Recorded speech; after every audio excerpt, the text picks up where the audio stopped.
We just got a huge update on the Kirk Cousins trade front from the NFL owners meeting because Falcons head coach Raheem Morris expressed some level of interest in possibly trading Kirk, which is a milestone since that has not been said before, and it always takes two to tango in a trade. But in this situation, it takes three to tango since Cousins has a no trade clause, which, by the way, I don't expect to be an issue for the Browns since he told Falcons owner Arthur Blank on an hour-long phone call that he would like to be a starter in the NFL, and that's clearly not going to happen in Atlanta. But this is the quote that I think really jumped out to me the most from Raheem Morris at the owners meeting saying, on Kirk Cousins, this is not a thing where we're holding you back if the opportunity presents itself.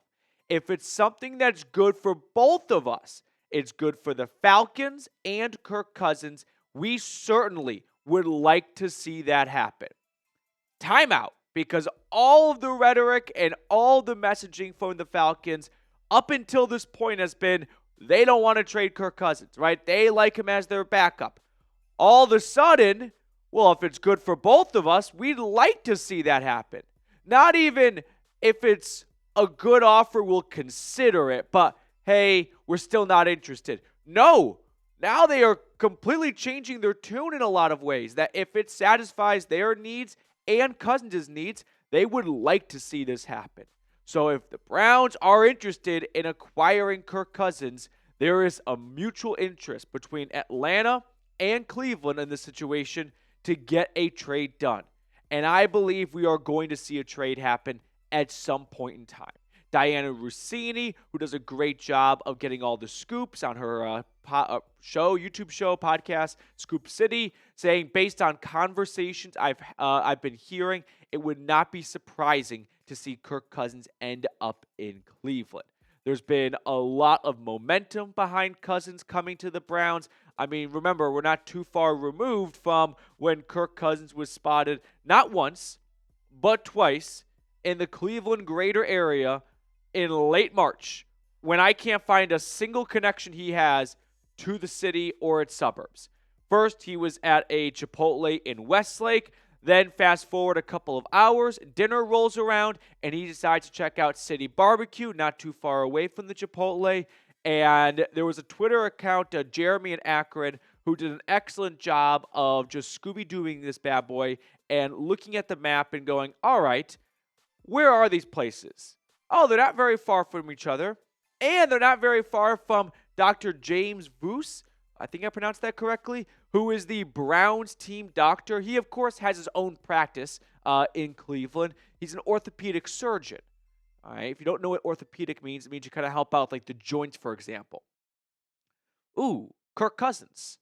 Didn't he say he had a shoulder injury late last season? I wonder what Kirk could be meeting with Dr. Voos about. Maybe it's that shoulder elbow injury. I think that would satisfy an orthopedics domain and under his own umbrella. Now, the question that I don't really have a clear answer to is it tampering if Kirk Cousins visits a doctor in another city who also is a team doctor for that team? I'm not sure, actually. I don't think so. Now, I think it would be easy to not prove, but to assume, oh, I wonder who gave you the idea of go visiting with that team doctor. And if the Browns contacted Kirk and said, we want you to meet with our doctor, that part would be tampering. That part would be very difficult to prove, though. You'd have to get a wiretap on the Browns, and you have to have them turn over their phone records. And I don't think the league is going to do that. So I don't believe the Browns are going to be guilty of tampering, because the only way they could be found guilty is if they can find phone records between the two and messages. And those aren't very easy to, those are pretty easy to remove or cover up, right? You just delete a text message and poof, all the evidence is gone. So my gut tells me Kirk Cousins was in Cleveland to visit the Browns doctor. And in that visit, he would then, the doctor, report to the Browns a medical update on Kirk, which would give them a better picture as to what they had in Cousins if they were to trade for him. I know that a lot of people said, oh, Kirk going to Cleveland, it has nothing to do with the Browns. No one's come out and said why he was in Cleveland. Did I miss that? Did I miss Kirk Cousins had a nephew's birthday party in Westlake at a Chipotle? And then all the parents went to City Barbecue down the street afterwards?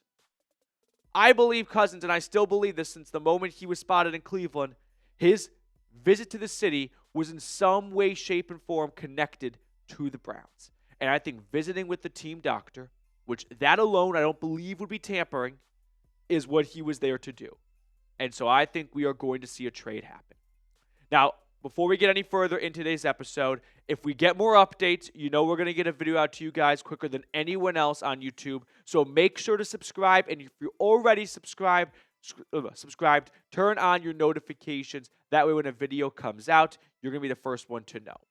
Now, circling back to some of the Raheem Morris comments, he also added this. Everything's the same as far as how we felt about Kirk at any point. We still feel very strongly about Kirk being our backup quarterback. We still feel very strongly about the human, still feel very strongly about where he stands right now.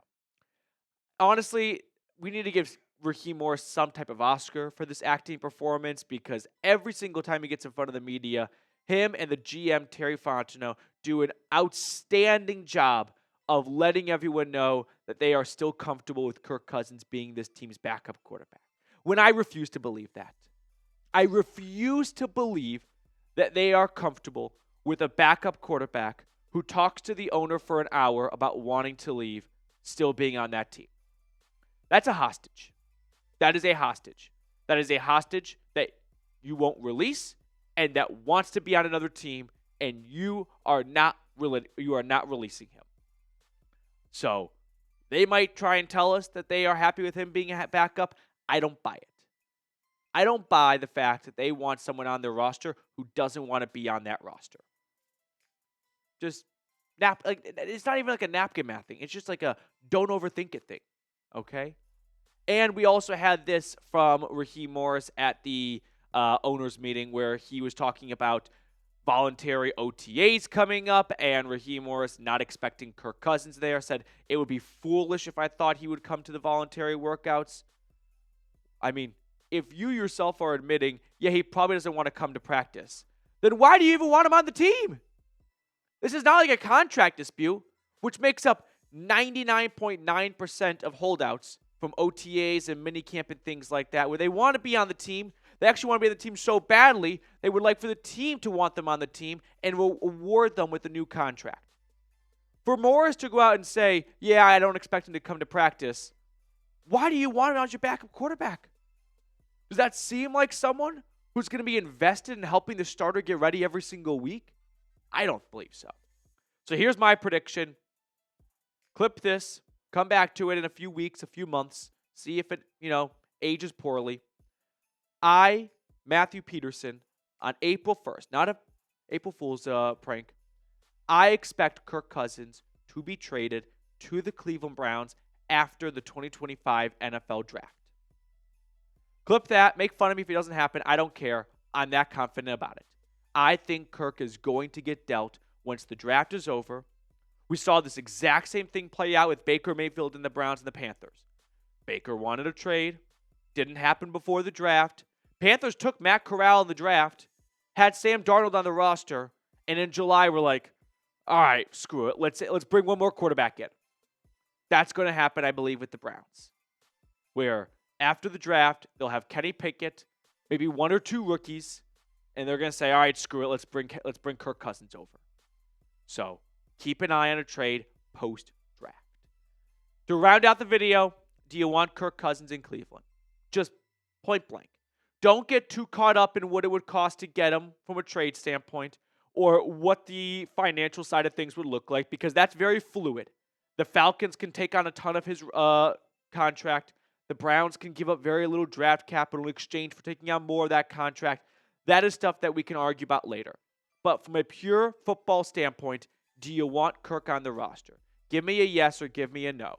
I am very much open to it because look around. Can someone find me a better option?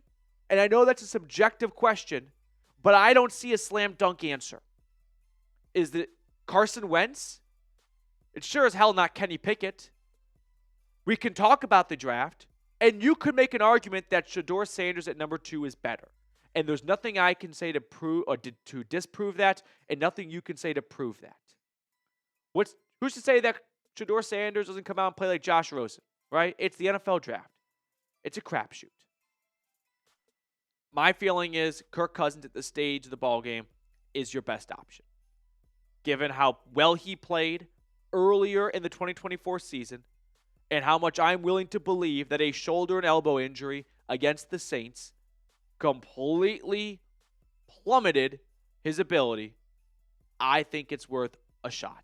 Because guess what? It's a bad time to need a quarterback, and this is probably the best option you have.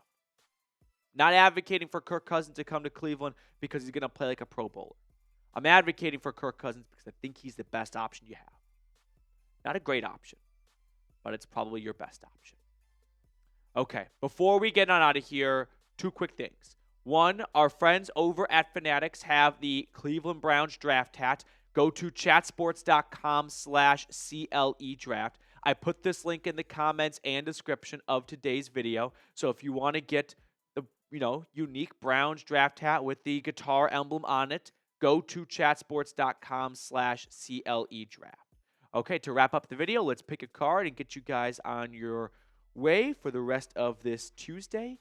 Kind of feels like Wednesday today, actually. I woke up thinking it was Wednesday. I started to prepare for Browns Live, and I was like, oh, no, it's just Tuesday. Which card do you want to go with, Reed? Can I go with 3 of Hearts? 3 of Hearts? I will allow that. Just kidding. Oh. I'm not going with 3 of Hearts. I'm going with 3 of Clubs. I was thinking 5 of Diamonds, but that's wrong. So I'm going to increase my odds and switch to 10 of Spades. King of Spades. See you guys later.